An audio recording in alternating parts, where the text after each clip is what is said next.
Welcome to the Alex Merced Cast, where Alex Merced of AlexMerced.com brings you principled, thoughtful, libertarian commentary on issues that matter.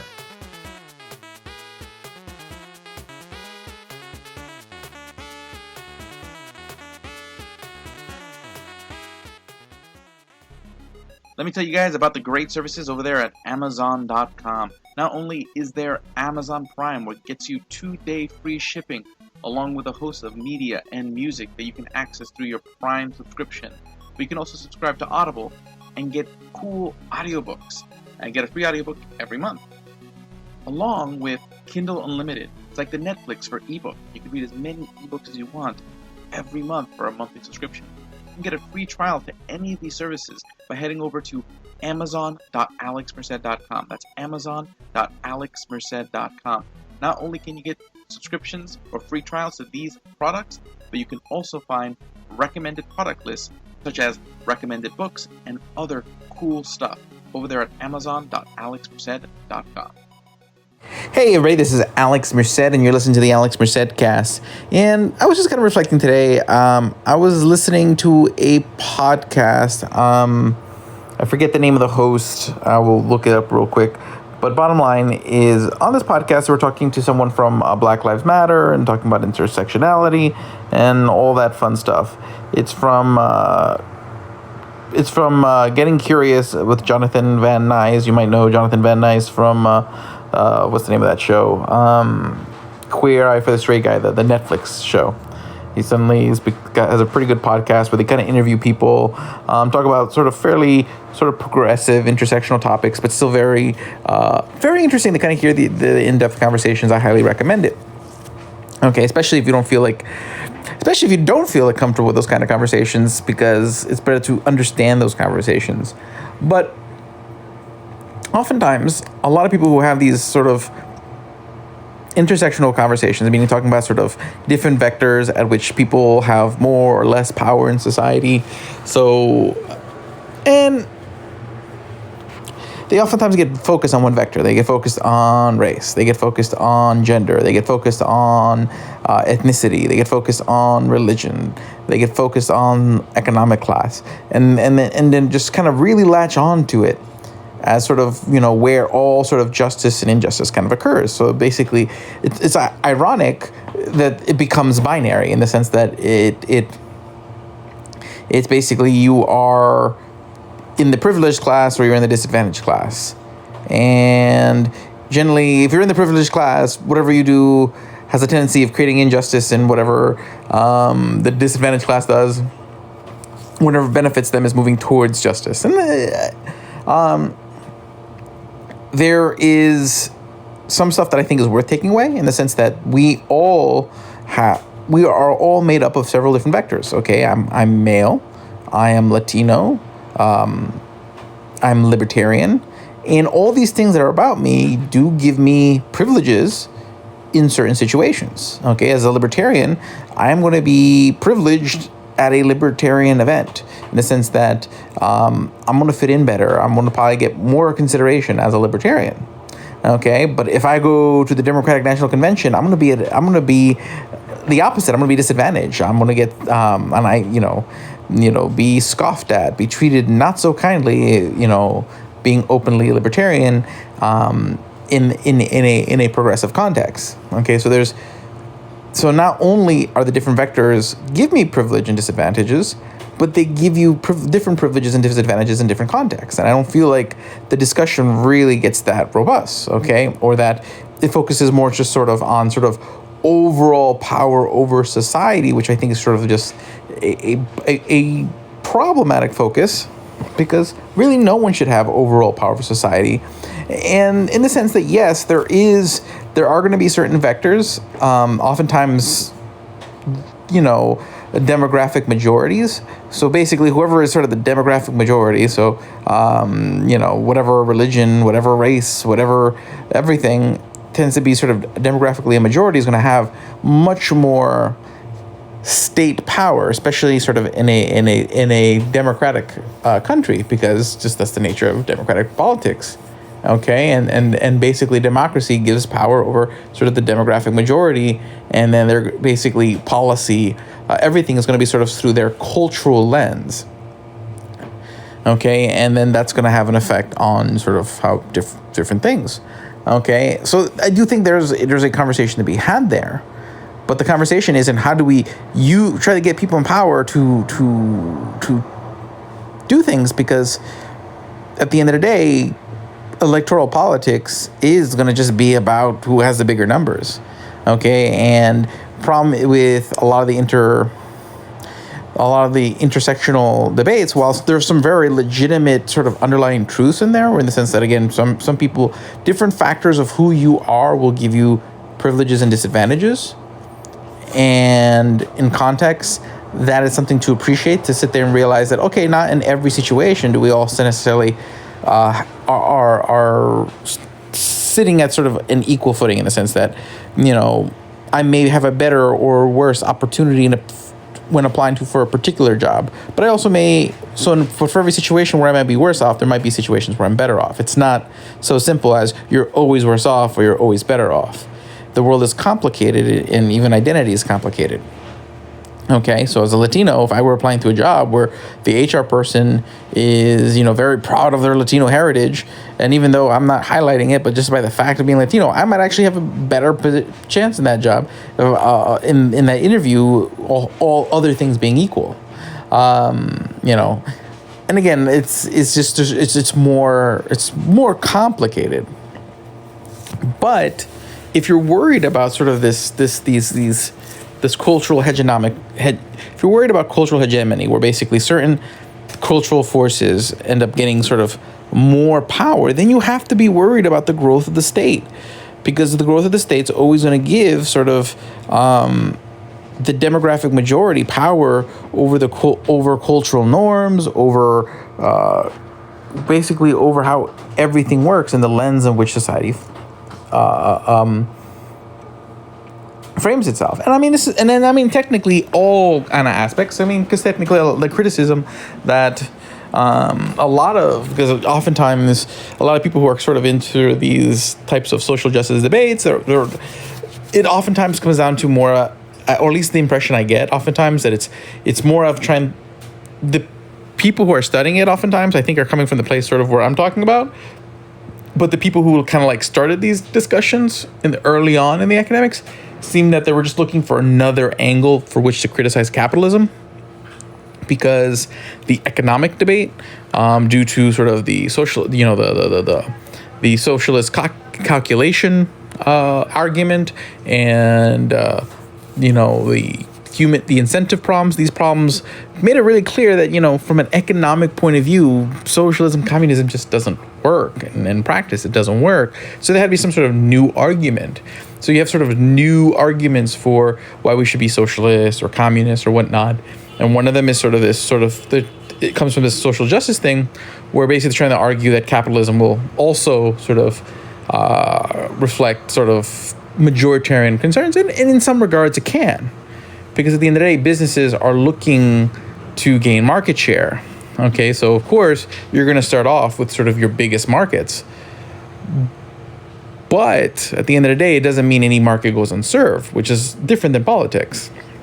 But basically what they'll say is saying, okay, well, the biggest movies, the biggest movies are probably going to cater towards the most majoritarian demographics, and this creates, social disparities, because people get used to seeing the hero as always like sort of this archetype, which is oftentimes going to be the archetype of sort of the majority, because you're going to create big budget media for majority of the people, or for the largest number of people. But there's a big difference between in a market, because in a media market, there's still an advantage to creating niche media for niche communities. There is still a reason, if you're doing that big budget media, to make sure that even though maybe it overall kind of caters to a majority, that you still want more market share. So you're still going to want to make sure that you craft it away enough that it's broadly appealing enough to get people who outside of the majority, because you don't want just 51% of the people watching it. You want 100% of the people watching it. So yes, every vector, whether it's politics, economics, or whatnot, initially is going to cater towards sort of by numbers. Okay, and that's going to happen. But demographics are constantly changing, and power is constantly shifting. It's nothing is ever sort of static. Everything is dynamic, and then also just sort of, cultural identities shift and change and morph. Okay, in the sense that when you take a look at identities such as I just learned that apparently when during the founding of the nation, Ben Franklin was apparently very anti-German immigrants in the same way that people talk about sort of Mexicans nowadays, and then people talk that way about the Irish people nowadays. And over generations, you just forget that there's this distinction, that there was ever a time that people didn't realize they were just part of the group. So, I mean, a lot of those things kind of change over time and people don't realize it. And if you take a look at what Ben Franklin was saying about the Germans, it was literally like the same kind of things you're hearing people say about a lot of immigrants nowadays, not assimilating, only the worst are coming, yada, yada, yada. Not to take away from all the good things about Ben Franklin, but apparently he said some pretty troubling things. Okay. So the point is, things are constantly changing, and markets oftentimes actually work towards trying to serve more people, even if some people are, make up a bigger market share, so that the markets are going to cater slightly more to them. But politics is even that to an extreme, because you don't need 100%. You don't need everyone. You just need the majority. You just need 51% to win an election. So there's no reason to appeal to 52 or 53. Once I have 51 and I can lock it down, everything else, okay, just as diluting my message. So politics takes that sort of polarization to the extreme. And then plus, due to the fact that it's no longer about consent, because in markets, well, I'm trying to get as many people to consent to watching my TV show, to consent to watching my radio show. So I have this feedback mechanism where you're like, well, if you don't like what I made for a movie, you can not watch it and I'll make less money. So I have an incentive to try to cater to a more diverse audience over time, or to try to create more diverse media that shows things through more lenses. While in politics, you really don't have that incentive, because all I need is the majority. And if I have the majority's consent, I can take from everybody. And that does become oppressive. And that does create disparities that are along these sort of lines of race, religion, because we've seen in history that people have used government to hold back whoever the boogeyman of the day is. Whether it was Japanese internment camps, Jim Crow laws, the Refugee Slave or the Runaway Slave Act, all these sorts of acts where basically government just punished whoever sort of the disadvantaged classes of the time were. Okay, and then there were same things where there were, I think, laws that pretty much banned Chinese immigration at some point in history.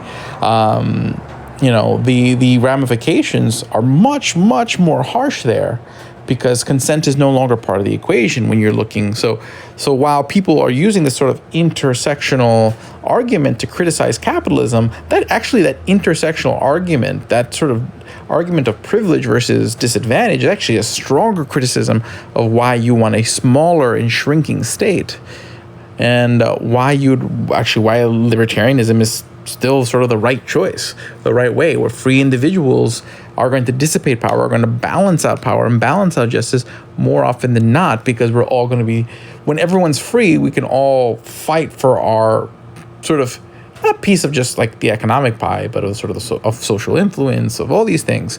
So it gets more evenly distributed. And if someone takes basically it's like king of the hill. Like if someone were to get too much of the pie, then everyone's going to be gunning for them in a sense. They become a target. How do I sell to them, or how do I compete with them for that same profit margin, whatnot? Well, in politics, it's basically, I win my election, I've locked in my winnings for the next 4 years, for the next 2 years. And all I had to do was appeal to 51% of the people, and I can take money from 100% of the people. And that's just, it's a different game. Okay, and it gives sort of, again, a demographic majority power over over everybody, which is much more dangerous than I think markets are, for the variety of the reasons I discussed during this episode. But I'll talk a little bit more right after this break. Let me tell you about many of the great offers over there at offers.alexmerced.com. That's offers.alexmerced.com, where you can find great offers for things like NordVPN, so that way you can browse the internet privately. in a world where privacy matters more than ever? Or is Bluehost a great hosting software or a great hosting service that you can get at a very affordable price through our offer? Check that and more over there at offers.alexmerced.com to find great offers for you today.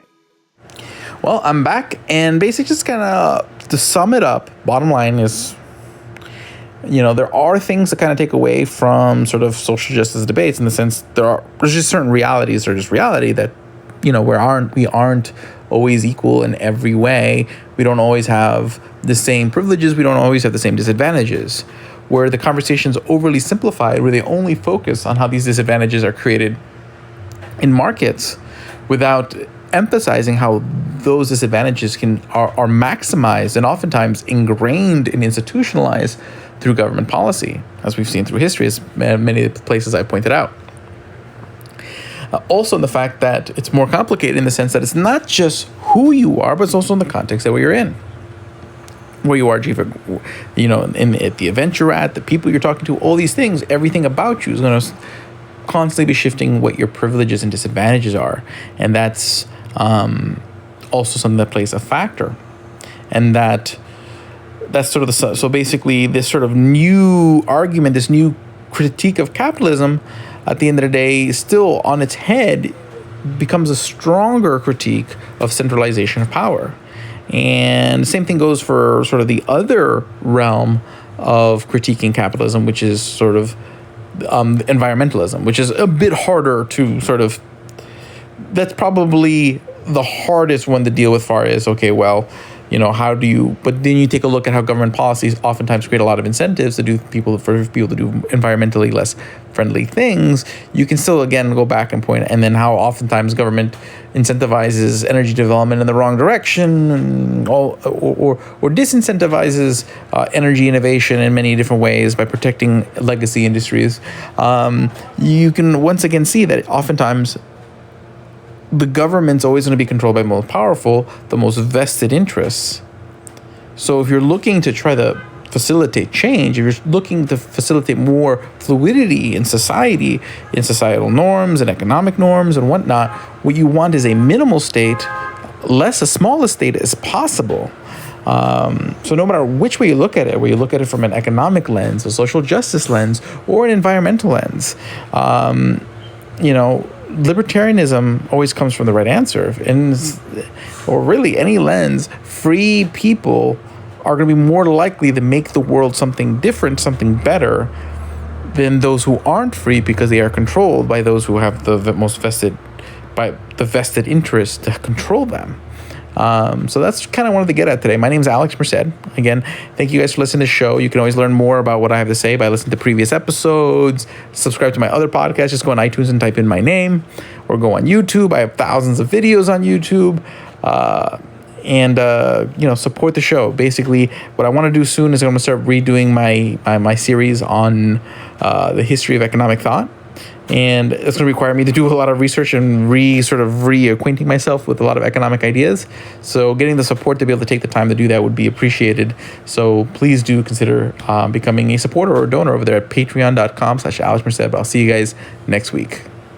If you appreciate my efforts to provide you with educational, enlightening, and entertaining content, please do consider becoming a supporter by heading over to donate.alexmerced.com. That's donate.alexmerced.com, where you can find several options to support my efforts, whether by becoming a patron over there at patreon.com, which gives you access to exclusive Facebook groups and exclusive content. Also, you can also become a subscriber through Bitbacker through a monthly cryptocurrency donation. You can also find cryptocurrency donation addresses and PayPal link for one-time donations over there at donate.alexmerced.com. This allows me to be able to set aside the time to continue creating free content that educates, enlightens, and entertains. Thank you very much. This is Alex Merced from alexmerced.com, mercedbranding.com. Thank you very much. Thank you for listening to the Alex Merced Cast. Learn more at alexmerced.com, libertarian101.com, and libertarianwingmedia.com. Follow Alex Merced on Twitter, Instagram, and Facebook.